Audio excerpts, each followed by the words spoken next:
Audio Jungle.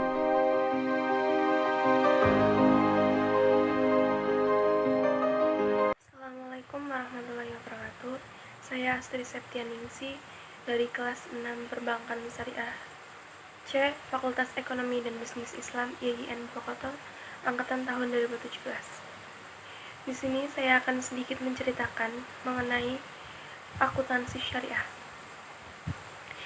Di dalam ajaran Islam terdapat sebuah ayat yang berisi tentang sebuah sistem untuk menciptakan kebenaran, kepastian, keterbukaan, dan keadilan antara kedua belah pihak yang memiliki hubungan muamalah, yaitu dengan melakukan sistem pencatatan.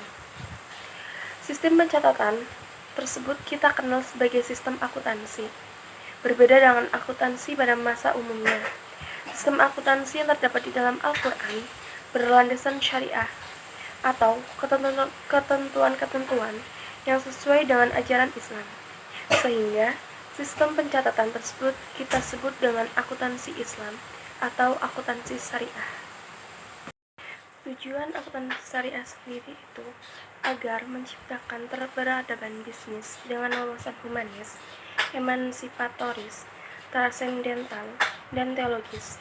Selain itu, dengan hadirnya akuntansi syariah, realitas sosial yang dibangun akan mengandung nilai tauhid dan ketundukan kepada ketentuan Allah SWT, menjadikan hal tersebut menunjukkan agama Islam tidak hanya membahas mengenai perintah untuk beribadah saja, namun juga untuk menjawab berbagai persoalan manusia dalam segala aspek kehidupan.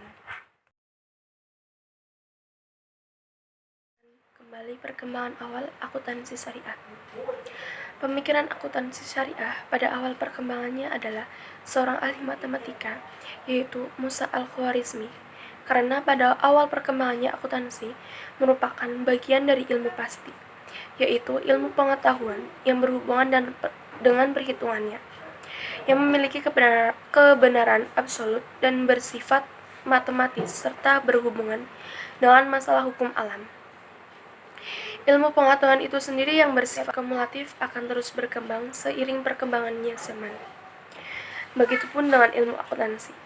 Penemuan metode baru dalam akuntansi terus mengalami perubahan sebagai upaya penyesuaian dengan kondisi saat ini.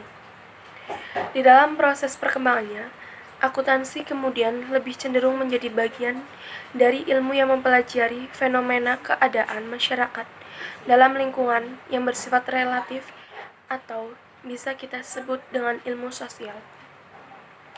Faktor-faktor perubahan dalam masyarakat menjadi penyebab perubahannya ilmu akuntansi dari bagian ilmu pasti menjadi bagian ilmu sosial.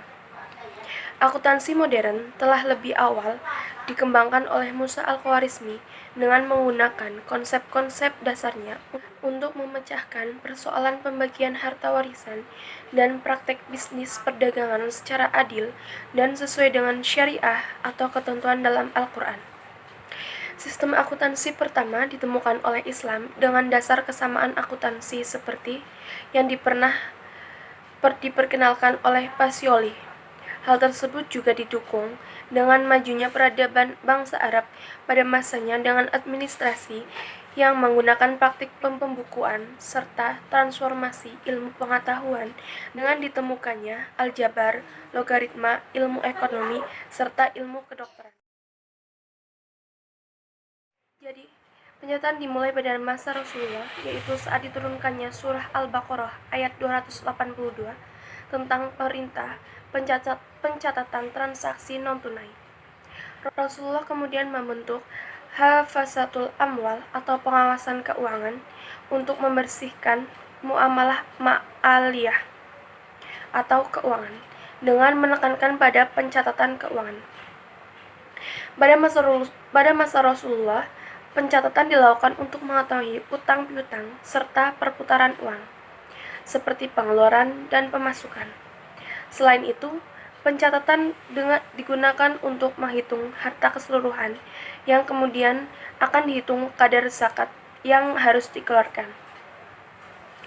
Praktik akuntansi kemudian dilakukan pada masa saat Rasulullah mendirikan Baitul Mal pada abad ke-7 Rasulullah SAW yang berfungsi untuk menghimpun dan mengelola seluruh penerimaan negara, seperti pembayaran wajib zakat, usur atau pajak pertanian dari Muslim, dan jizyah atau pajak perlindungan dari non-Muslim yang tinggal di daerah yang ditinggali Muslim, serta juga adanya kharaj, pajak pertanian dari non-Muslim.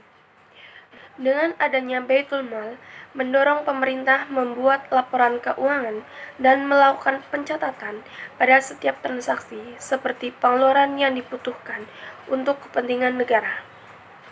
Rasulullah telah menunjukkan petugas kodi, sekretaris, dan pencatatan administrasi pemerintah, walaupun pengelolaan Baitul Mal saat itu masih sederhana.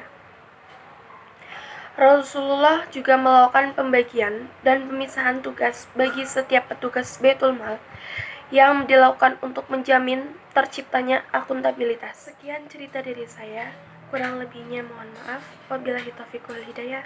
Wassalamualaikum warahmatullahi wabarakatuh.